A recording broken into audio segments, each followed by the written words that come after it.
we're back. Stripe Show podcast on a Tuesday. I'm your host, Travis Fulton. Thank you for tuning in. Big week different week, I should say, but big. Big as far as the world stage is concerned. It's the Olympics. We take a little time away from the PGA Tour, from live golf, whatever floats your boat. And we play for something a little bit different this week. Not so much cash, but for your country. The Olympics in France are underway. And 4 rounds coming at you from a course that I think most Americans would probably just like to see go away after the 2018 Ryder Cup. And to help us break it all down, our man from @ReadTheLine, Keith Stewart. How you doing, buddy? Oh, the only place that's hotter than Paris right now is Read the Line. So it's been a good week, man. I got no complaints, Well, I got no complaints. let's start with it. Let's start with it, because if you were listening last week, you heard a spicy debate between myself and Keith. And I brought up a name by a guy by the name of Chan Kim, who I liked. And I was like, I like this guy. There's something. He's a good ball striker. His putting's not quite there yet. And you interrupted me, and I was kind of waiting for you to talk me off of him, right? Because that's what I do. I throw names at you. And I confessed last week about the types of players that I talk myself into. And so I brought up another one in Chan Kim, and you interrupted me, and you said, no. He says, look, I'm going to give you another 10 years of experience on Chan Kim, and this is a guy that plays well in these types of venues. Yeah. And the name that you said was at 80-1, Johnny Vegas. And Johnny Vegas wins at Read the Line on fire. Not only did he win the PGA Tour, folks, but he picked the winner on the LPGA Tour. That's why we have him. He's the man. Congratulations.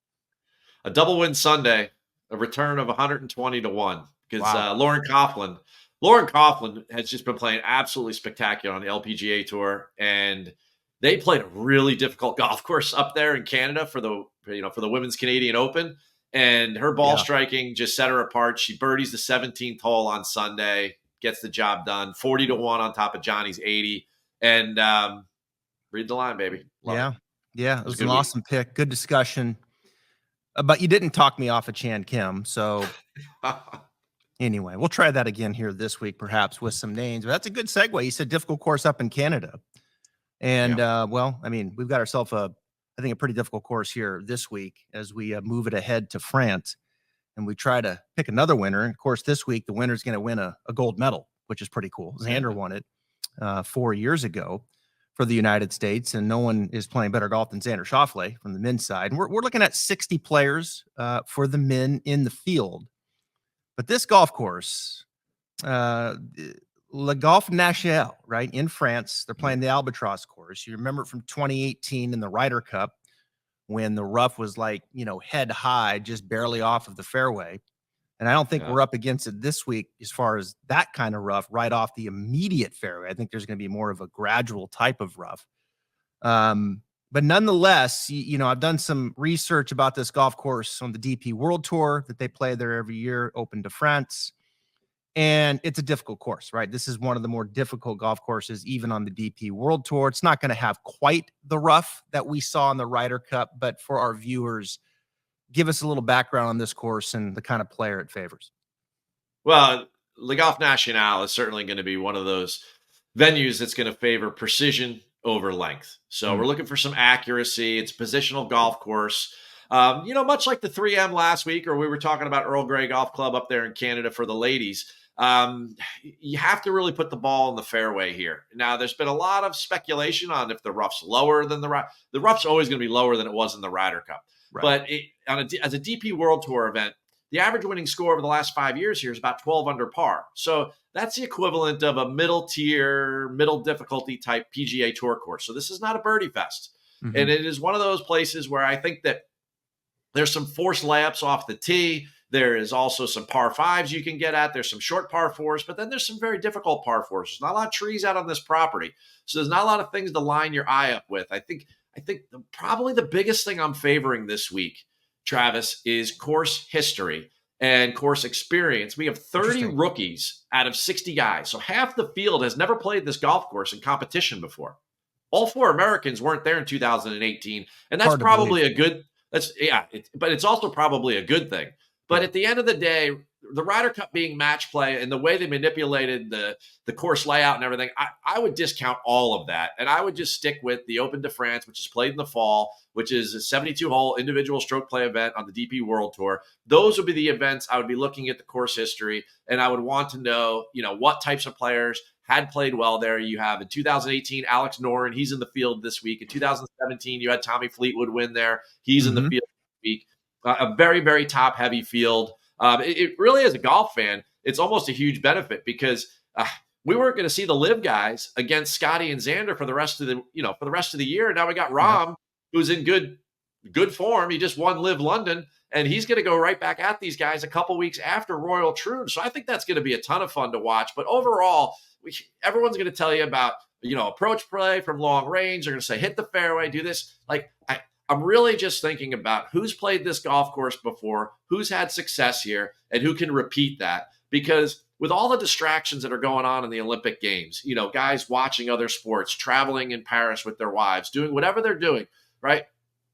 The more time, you don't have that time to prepare like you would for a major championship. And these guys when they get over to the golf course, their days are very scheduled. Their routines are very scheduled. So if you know the golf course, I think it's a huge advantage. And those 6 names at the top of the betting board, only 2 of them have played there before. One's Rory. He's got 2 top 5s there. And then Rahm, he's got 2 top 10s. But the other 4 guys at the top, Colin, Ludwig, and of course, Scotty and Xander, they haven't competed there before. So for me, that's the biggest edge. But overall, I mean, you covered the design, characteristics and the skills needed in order to try to contend.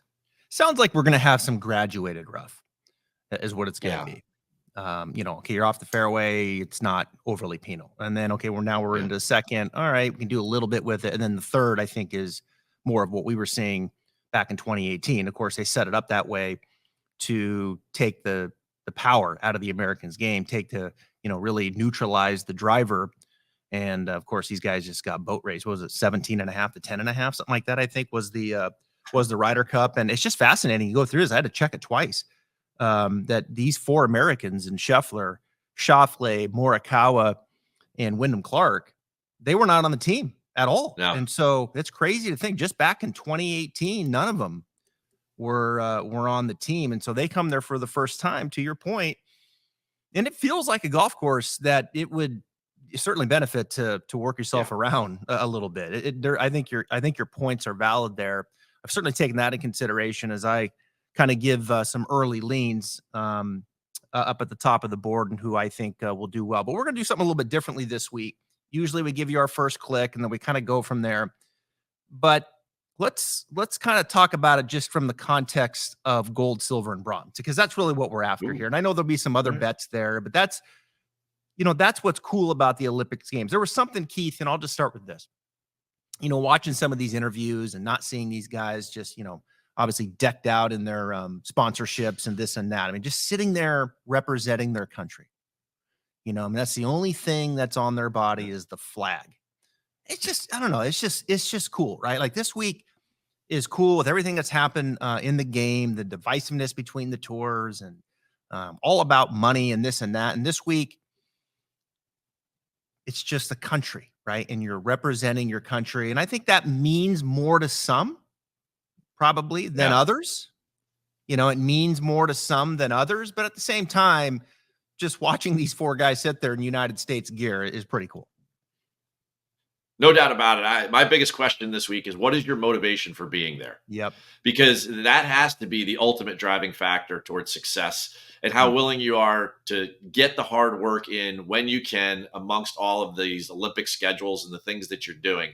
And, these guys are required to play at their very best, and they've got a lot going on. And I feel like some guys think of this as an exhibition, and I think others that, really are motivated to get themselves a medal. It kind of takes me back to, and you'll get a good laugh out of this, because I was looking it up. I go, I remember Matt Kuchar winning bronze in Rio, but who went the first time? Who could the U.S. Olympic Committee get to represent us? You ready for this list? So Matt Kuchar won the bronze. Ricky Fowler went. Okay, popular guy in 2016.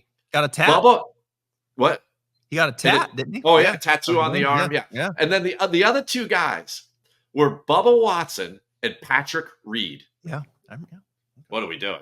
Yeah. right? Like, Mhm. I mean, and nobody wanted to go. Remember, DJ's like, yeah, I don't know, Yeah. Zika virus, I'm not going. Like he Right. was like number one. Like so. It's really interesting now that we've got four guys in the top six in the world. You can argue what you want about Wyndham Clark, but like the world rankings are what they are, and the system is, and Yeah. maybe it should be Bryson over Wyndham, but the other three guys are legit. Like, and they want to be there and they I want think to win so. Olympic gold. So Yep. I think the motivation, if whomever you want to think about to win a medal, how are they intrinsically motivated in order to get across the finish line come Sunday? To me, is the ultimate weight this week. Like, so Mhm. strokes gained, Olympics. What do you got for me? That's where my head's at. So let's get into it. All right, who can win the gold? All right, and we have to start at the top of the board, and and Sure. and obviously all these guys can win the gold. We know that. We're not, saying that Scotty Scheffler can't win the gold, right? But if we had to kind of look away, and Scheffler's putter obviously now has become a little more of an issue here as of late than where he was earlier in the season, as I predicted on the show at the beginning, winning 6 times. But that's neither here nor there. We'll leave that alone. I, Um, you know, you, I I remember that conversation back in January, you looked right? at me And like I was talking in Japanese. and you were so steadfast in like your determination. You're like, he's gonna win 5 times or more. He's gonna figure out the putter, Keith. He's gonna go nuclear all year. And I was like, man, I don't know. If he hasn't figured out the putter by now, like I but yeah, I get he'll win because he's that Yeah, good at ball yeah. striking, but like, is he gonna go nuts? And then to your credit, man, the guy's gone otherworldly, which is great. So Scheffler. All right, let's just talk. Who can win the gold for the Americans? And give us our Ooh, lean. I'm going to start there. All right. And so just for the I'm going to Americans. just with the Americans, the 4 Okay. Americans. All right. Xander's the guy. We know them. And the guy's just playing incredible golf right now. His coach, Chris Como, is going to join me on the podcast. We're probably going to launch that tomorrow. We got a lot to discuss there. All right. Yeah. I would think. But Yeah. when I look at this course and I break it down, it just absolutely screams Colin Morikawa, doesn't it? I mean, It does. this course is Colin Morikawa right here. In the way he's playing, I'm going with Morikawa at 12-1 as my number one guy for the Americans. Then I would go Xander. Then I would go Scotty, Wyndham. I know I mean, that's what are you thinking? Like he's 2 majors and Xander playing the best golf of his life. Yeah. I still think it's between Xander and Scotty. If we're just talking about the Americans, I've got to go with the best players. There's a reason why those guys keep winning over Colin. And you're right, the course fit is great, but what course doesn't fit? I mean, those two guys could be playing on the moon, and they're going to make 20 birdies in 72 holes. I mean, they're that good. I would give a slight edge to Xander over Scotty, only because since they both don't know the golf course, chances are they're going to miss a couple greens. They're going to miss a couple fairways, and Xander's been better at scrambling overall, which is the inclusion of putting alongside your short game. Certainly, Xander and Scotty are both very, very accomplished around the green guys. But I'd have to give Xander. I mean, I always say this. I was like, do we live in a world where like Taylor Pendrith is winning twice this year? Do we live in a world, like Jake Knapp's winning twice? Do we live in a world where Xander's winning 2 majors and he's going to defend the gold medal? I mean, it's pretty unbelievable. But we've seen some unbelievable things this year. Yes, we have. Yeah, we've seen some other unbelievable things this year. And keep in mind, the last time 4 years ago, Rory Sabatini won silver. So let's just kind of start there that these things can happen, right? Well, talk about crazy things.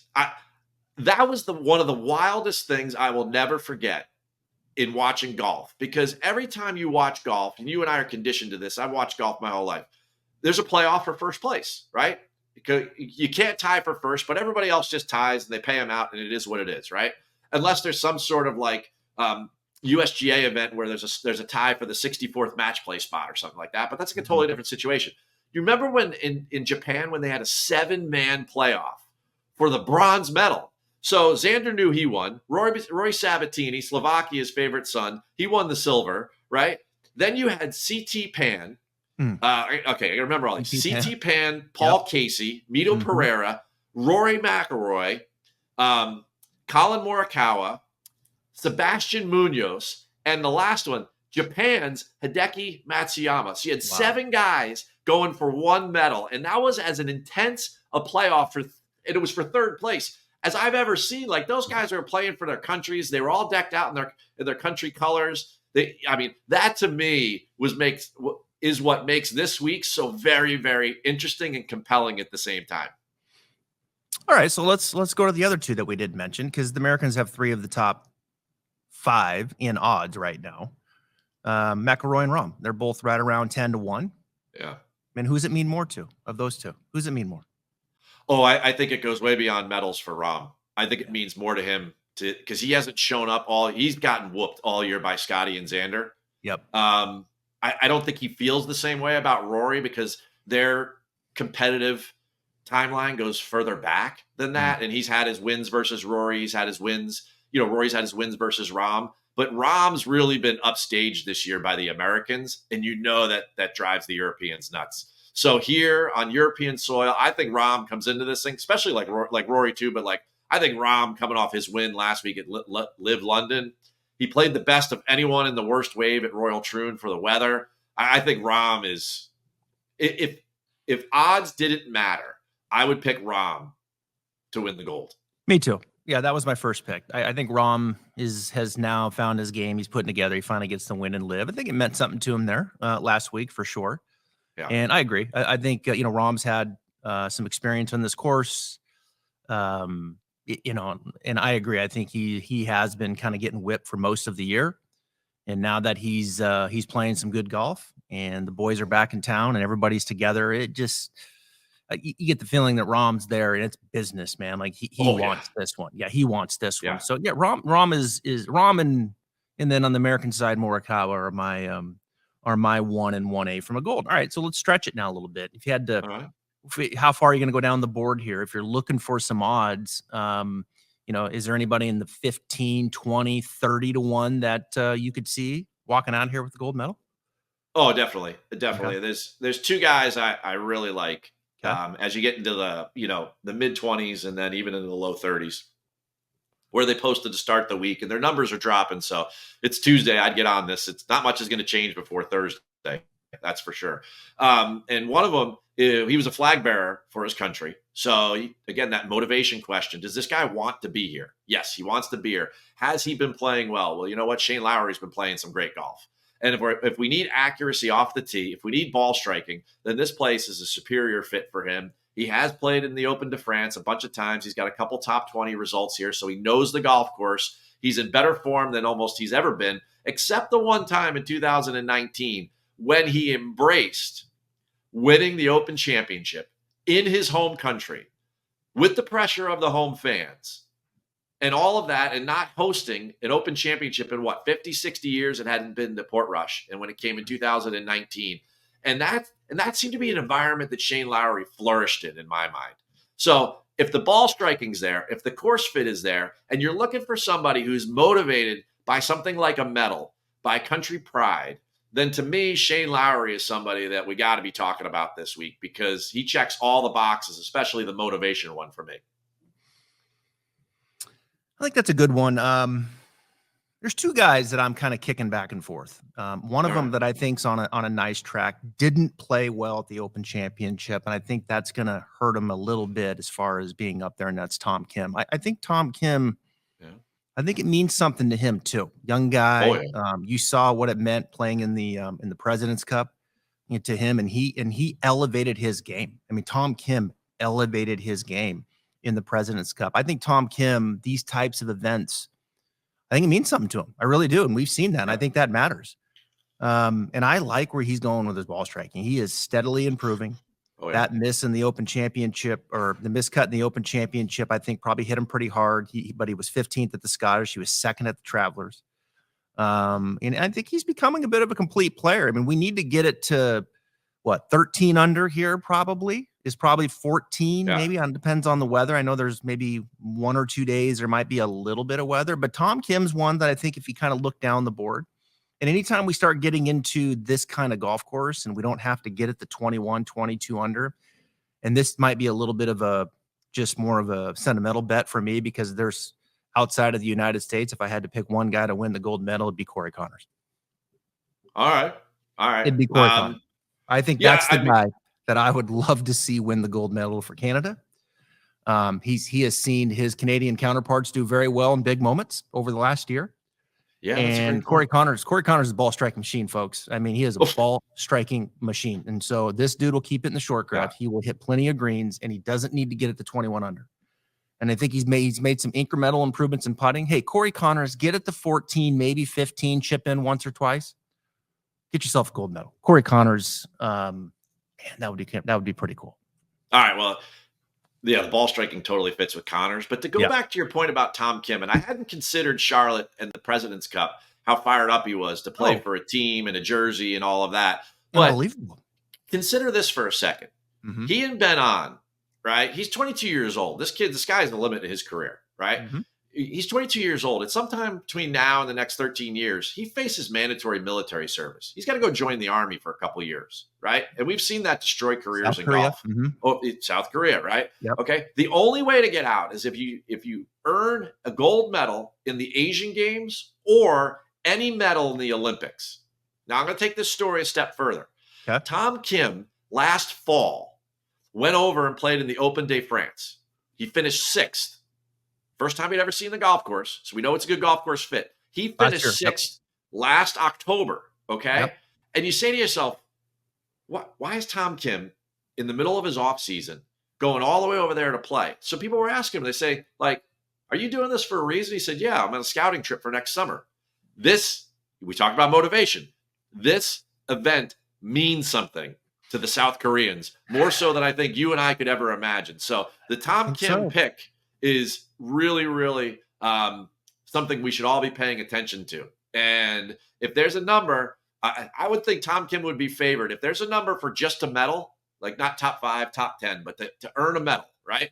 Tom Kim should be the number. He should be favored ahead of Scotty Scheffler in my mind, because that guy is all about medaling this week. And he's been working on it for almost a year, going over there and playing the DP World Tour last fall. And he's trending. And I'm telling you, his ball striking is getting better and the whole bit. I like Tom Kim. So I stretched it 100%. down. I think he was at 30. He's at 28 right now. So yeah, there you go. All right. Yeah. So you said there was one other. Did you mention it? You said Shane Lowry, and then you said maybe one other down in the 30s. Did you mention his name? Kim was the other one for me. Kim. Okay. All right. 100%. All right, cool. Yep. All right. So let's go to the silver. Oh, all right. And so, Connors was look, I would just love to see Connors win a medal. I think him winning the gold would be phenomenal. I'll give you a name. Not going to be a big surprise, but you go back to having some experience here. He's won here before. We know his ball striking can be elite. We know his short game can be good enough. These types of things. Tommy Fleetwood, the champion of the Open de France 2017. Yeah. I'll throw that name out there for the first name coming in silver medal. A lot of people are going to talk about Tommy Fleetwood this week. They're going to go back to his days with Molly Wood at the 2018 Ryder Cup. Remember, that was with a partner. It was with Francisco Molinari. I don't think they missed a shot. I honestly don't think they missed a shot. Either one. Well, he did lose a singles match when he didn't have a partner. When they played together. No, when they played together, they never missed a shot. Oh no, it was unbelievable. It was. They fed off. Yeah, they fed off each other. They were fantastic, and all the credit in the world to him. He played amazing that week. Okay, great. Let's not use the Ryder Cup as a way to handicap a stroke play event. It's totally different animal, right? And it's totally different golf course setup. What concerns me about Tommy Fleetwood and what I can't figure out, Travis, you got to help me out here. He won the 2017 Open de France. He's played there 6 times. The other 5, he missed the cut. That doesn't concern you at all as far as his performance this week? Because he's coming in at a number right around 20-1, which is up there with the Shanes and these guys that, certainly, I mean, he's of that caliber of player, but he's never won on the PGA Tour. I know we're talking about second place, but we're talking about a high finish in a very elite field where he's got to take down some Xanders and some Scotties and some Roms and some Rorys, right? The guy's got 5 missed cuts in 6 tries and a win. Which one of those is the outlier performance? This year, all right. So let's go to these big fields because he's got to take some of these guys down. He was 3rd at the Masters. He was 16th at the U.S. Open. He missed the cut at the Open. All right, so that's a little bit of a blunder there. He was 34th at the Scottish. Had a bad putting week at the Scottish Open. Yeah. I look at Fleetwood and I'm so impressed with the driver. I'm so impressed with the iron game. We know that his short game can be good enough. It's just, his putting it just seems like can be a little hot and cold. I mean, you go back to where it's been. Maybe that's the excuse there. Maybe it's the greens that he doesn't like. I think those are valid points. He wins it 1 year, misses the cut the other 5. Is it the surfaces on the green? That all of a sudden I don't think we can really look that up. But I think those are some pretty good bullets shooting through Fleetwood, who is probably going to be a little bit chalky, who has played who has won here. Has got obviously a number of top 25s, top 20s this year. Yeah, that's some valid points there on Fleetwood. I think I like Connors over Fleetwood for sure, from a consistency standpoint. But then Connors doesn't have the experience either that Fleetwood does. Good points.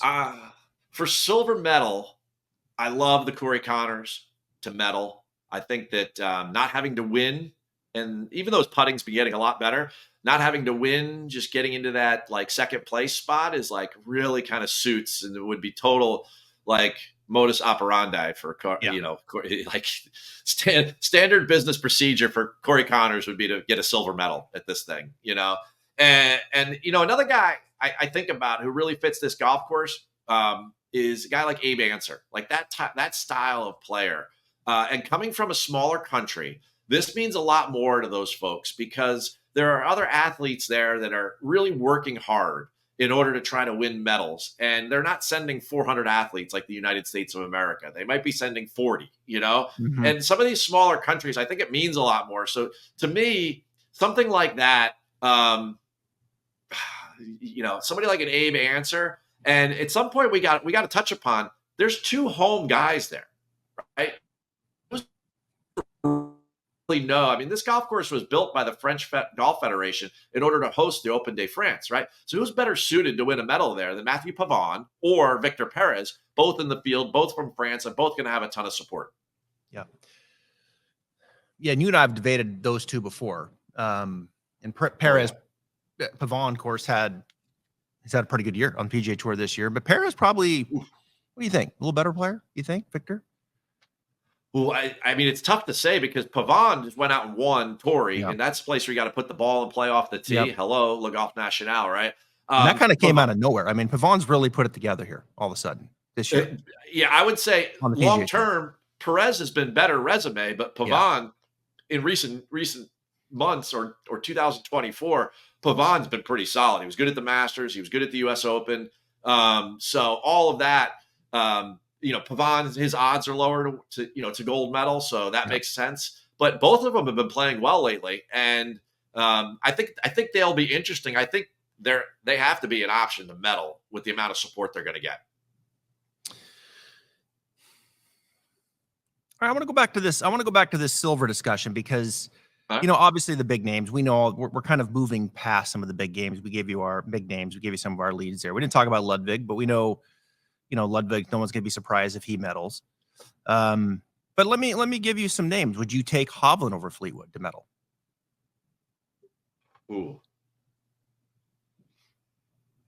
Would you take I would take Fleetwood in those two. Would you take Neiman? There's another guy from Liv who won earlier this year and then kind of cooled off. Yeah, Neiman was 10th in Japan. I mean, Mito was tied for 3rd in that playoff. I don't know. Neiman, people keep bringing him up in these major-like events, and it's just not working out. World-class player. Yeah, Joaquin. Neiman, super, super talented. But if I have a choice against Neiman in that area, I'm probably taking the other choice, and you haven't even given me a name. Fleetwood. But you said Fleetwood. So I'm just kind of going back to over discussion. I'd go Fleetwood over Neiman, yeah. And these are some of the names that are around him. You've already talked about Lowry, who you would give the lean. Talked about Kim, who you'd give it the lean. Connors is there, who I would give him the lean. I mean, would you go Noren over Fleetwood? It's interesting, right? Some of these the middle Hideki, of the I'd board. Give the lean.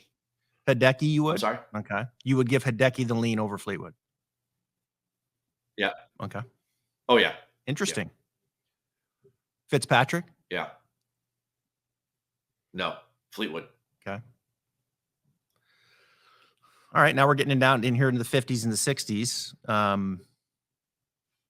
Abe Answer is an interesting one. That's an interesting name to bring up. It's funny, some of the when you think about Liv, I don't follow Liv obviously as intently as I do the PGA Tour, but I do follow it. I do watch it a little bit. But it's not top of mind, top of radar. Maybe it should be more so. Kind of similar to probably what I'm doing with the DP World Tour. I do watch it. I do follow. I do know the names and obviously do some research on it, but not as much as the Yeah. PGA Tour. And I think Abraham Answer is one of those names that since leaving the PGA Tour, his name's been blanketed a little bit. To me, like Abraham was kind of on the rise there a little bit on the PGA Tour, and you knew who he was, and I liked him and his game and who he was with. He had that what is that that tequila that he has. God, Oh yeah, yeah. There you go. I can't think of the name of it. Anyway, but he's one of those guys, right? Kind of out of sight, out of mind, maybe a little bit with Abe Answer. But this, I think you bring up some valid points that this is going to mean something to him for sure. Has been off the radar, I think, for the most part on the national stage. And now you come here, limited field, probably a pretty good golf course for him too. So Answer is interesting at he's down there at 90. I mean, Bezadenhut's ahead of him at 75. Pavon's at 66. I mean, there you go. I mean, that's all you need to see, isn't it? Pavon and Bezadenhut are that much shorter odds than Abraham Answer. Doesn't that kind of speak to what I just said? Still there? I lost you there for a second. Just I was going to say, but doesn't that kind of speak to what I was saying there with Answer, and that he's kind of lost some of his mustard a little bit, out of mind. He's at 90-1 right now, and Bezadenhut's at 75, and Pavon's at 66. Yeah. So here's what I would say in watching Live for now a couple of years, and I think the middle class of Live, your Abe Answers, your Carlos Ortiz, I think that those guys have not benefited from going over Sebastian to that tour Munoz. and not being constantly pushed by. They're not constantly pushed by 140 plus guys on a weekly basis that are coming from the Corn Ferry Tour. There's no feeder system there. I don't know that those guys have benefited from that relationship. The course fit is really good for me with Abe Answer. And he's also one of those guys to me that has kind of risen during majors in past years. And I feel like, again, the motivation to win a medal from a smaller country like Mexico would be a really big deal. One that I don't think you and I could understand the importance of. Yeah. I mean, he won WGC. He won St. Jude back in 2021. Oh, yeah. Yep. Gosh, and you look at the level of play for Abraham Answer during 2021. I mean, this dude was a top 10, top 15 machine. Tour championship that year, he finished 9th. Great ball striker, great scorer. When he was on the PGA Tour, you look at some of his run in the majors. He was 9th at the PGA in 2022. He was 11th at the Open. He was 39th at the Masters. And so you fast forward, now he's on Live, and his Open. Let's see, he played at the Open. He missed. No, he made the cut. He finished 58th at the Open. And then last year, that's the only major he's played in this year. Was the Open where he finished 58th. Yeah. And then last year at the Open, he was 49th, 54th at the US Open, missed the cut at the PGA. It's just crazy. I mean, it's just crazy. I mean, I think to your point, Abe Answer, not being pushed as much. And is he a better player today than he was? God, it'd be hard to convince me of it.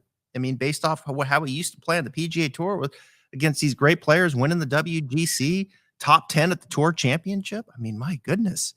So, I mean, maybe this is big stage. He's back. He's only played in one major. Means something to him.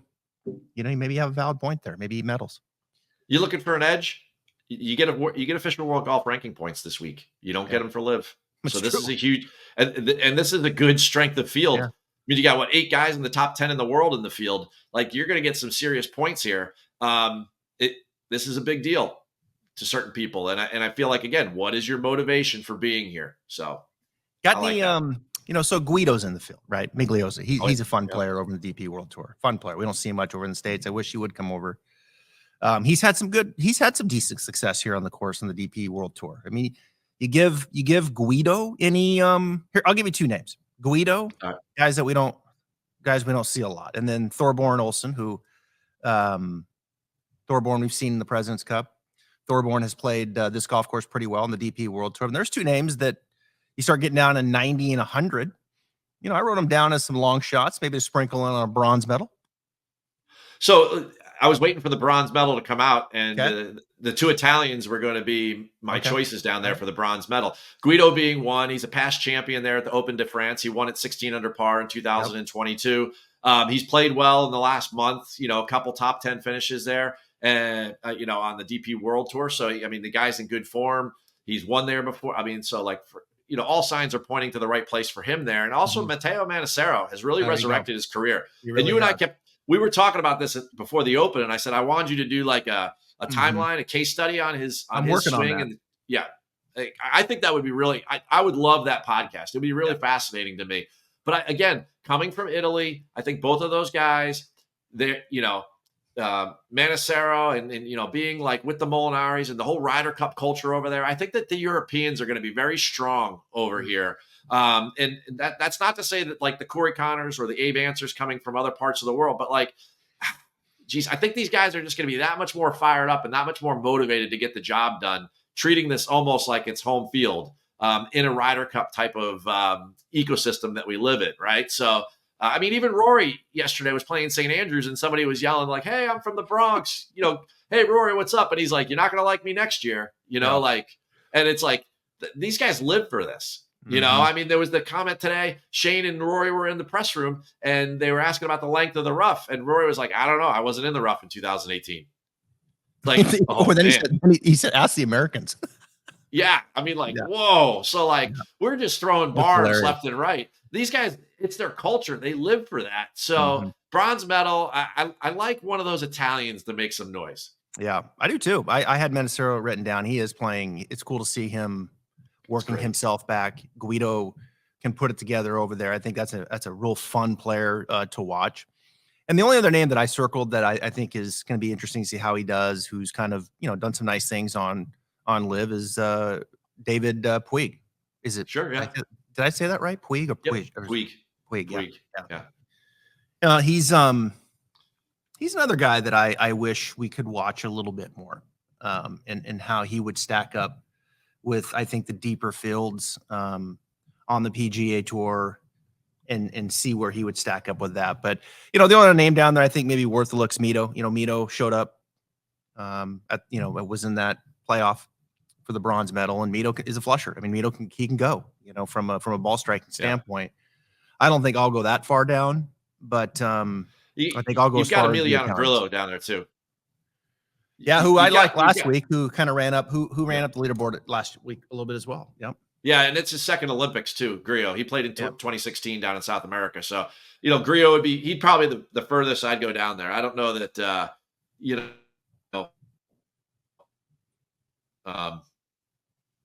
some of these other names down here, it's a pull, Fabrizio Zanatti. He's Paraguay. So.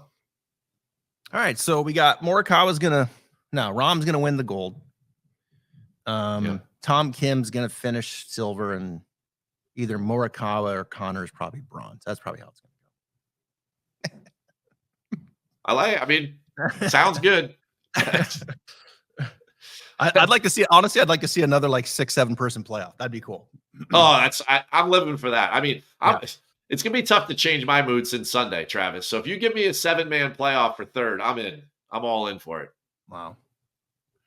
You watch any of the Olympics to this point? Do you check any out? Dude, if you're not watching the coverage that has Snoop Dogg, then that's all I'm here for right now. Hearing Snoop Dogg call badminton is beyond entertaining. It's so good. I mean, it's like there's a lot of fun things that they're doing, and I appreciate that. There's been a big press release this week that the PGA Tour is going to do some fun things with the FedEx Cup playoffs. Yep. I am all for a world where we're doing things like what you and I are doing right now, which is have some fun, have these discussions and create all sorts of new golf fans. So for me, I injected into my veins Snoop Dogg for another 10 days in Paris. Maybe we should see. We'll see if we can get Snoop Dogg on the podcast. Have him break down some events. I'll reach out to his agents when he's done with calling badminton. And it's crazy to see a lot of these sports too that you normally don't see. Like this handball is kind of fast. And I watched it for 30 minutes the other day. These guys are running around with the handball. But man, the swimming is something. I just find myself Oh, glued to swimming and cheering on, the athletes. Um, how about this one? Could you just jump off of that high platform in the diving center? I'm not even saying dive. Could you oh yeah, just jump from 30 meters up there? I would definitely jump, but not. I mean, watching what they do and that body Oh, control, it almost seems unreal. It's just like what, in the it's crazy. gymnastics and what they're doing with their bodies, it's absolutely insane. The athletes, and watching it. So yeah, it's been fun. So golf takes center stage on Thursday. Yeah, And we gave him some things to look at. We come back next week, fun week next week, Wyndham Championship.